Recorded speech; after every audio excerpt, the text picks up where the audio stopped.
ST महामंडळात नवीन शिस्त व आवेदन पद्धत लागू होणार ही पेपरला बातमी आहे। या बातमीनुसार 1 जून 2019 रोजी एसटी महामंडळात नवीन शिस्त व आवेदन पद्धत लागू करण्यात आली होती। ही शिस्त व आवेदन पद्धत एसटी कर्मचाऱ्यांसाठी फार अन्यायकारक होती। त्यामुळे एसटी मधील कर्मचारी अत्यंत संतापलेले होते। त्या शिस्त व आवेदन पद्धतीनुसार एसटी मधील कर्मचाऱ्यांवर होणारी शिक्षा ही कायम स्वरूपाची होती। म्हणून एसटी मधील कामगार संघटना या 2019च्या शिस्त व आवेदन पद्धतीविषयी वारंवार महामंडळाकडे पत्रव्यवहार केला, परंतु महामंडळाने त्यांना काहीही प्रतिसाद न दिल्याने त्यानंतर एसटी मधील कामगार संघटना न्यायालयामध्ये धाव घेऊन या 2019च्या शिस्त व आवेदन पद्धतीवर स्थगिती आणली आणि त्यावर न्यायालयाने असे सांगितले की जी जुनी शिस्त व आवेदन पद्धत आहे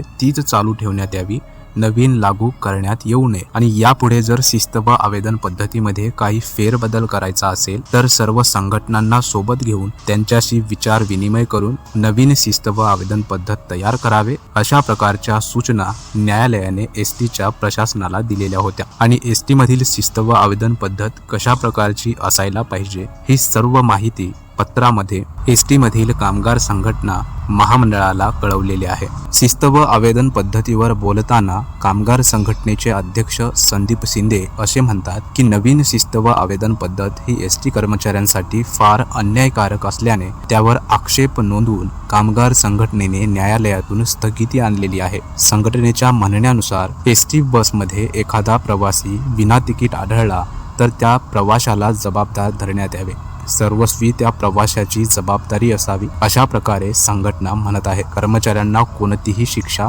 किंवा कोणतीही कार्यवाही करण्यात येऊ नये। जर महामंडळाला नवीन शिस्त व आवेदन पद्धत लागू करायची असेल तर कामगार संघटनेने दिलेल्या नियमानुसार शिस्त व आवेदन पद्धत एसटी महामंडळात लागू करावी, अशा प्रकारे संदीप शिंदे यांनी म्हटले आहे। एकंदरीतच या सर्व विषयावरून असं समजते की लवकरच एसटी महामंडळामध्ये नवीन शिस्त व आवेदन पद्धत लागू होणार आहे। एसटी कर्मचाऱ्यांच्या प्रत्येक आंदोलनामध्ये एसटी मधील शिस्त व आवेदन पद्धत रद्द करण्यात यावी अशा प्रकारचे मुख्य विषय घेऊन एसटी कर्मचारी वारंवार आंदोलन करतात, परंतु त्यांच्या या मागण्यांकडे लक्ष न देता नवीन शिस्त व आवेदन पद्धत महामंडळामध्ये येत आहे। तर कर्मचाऱ्यांनो, तुम्हाला याविषयी काय वाटते? एसटी महामंडळामध्ये नवीन शिस्त व आवेदन पद्धत असायला पाहिजे की नाही? कमेंट बॉक्समध्ये नक्की आपले मत कळवा। हा व्हिडिओ सर्व एसटी कर्मचाऱ्यांच्या व्हॉट्सअप ग्रुपमध्ये शेअर करा। चॅनलवर नवीन असाल तर चॅनलला सबस्क्राईब करा।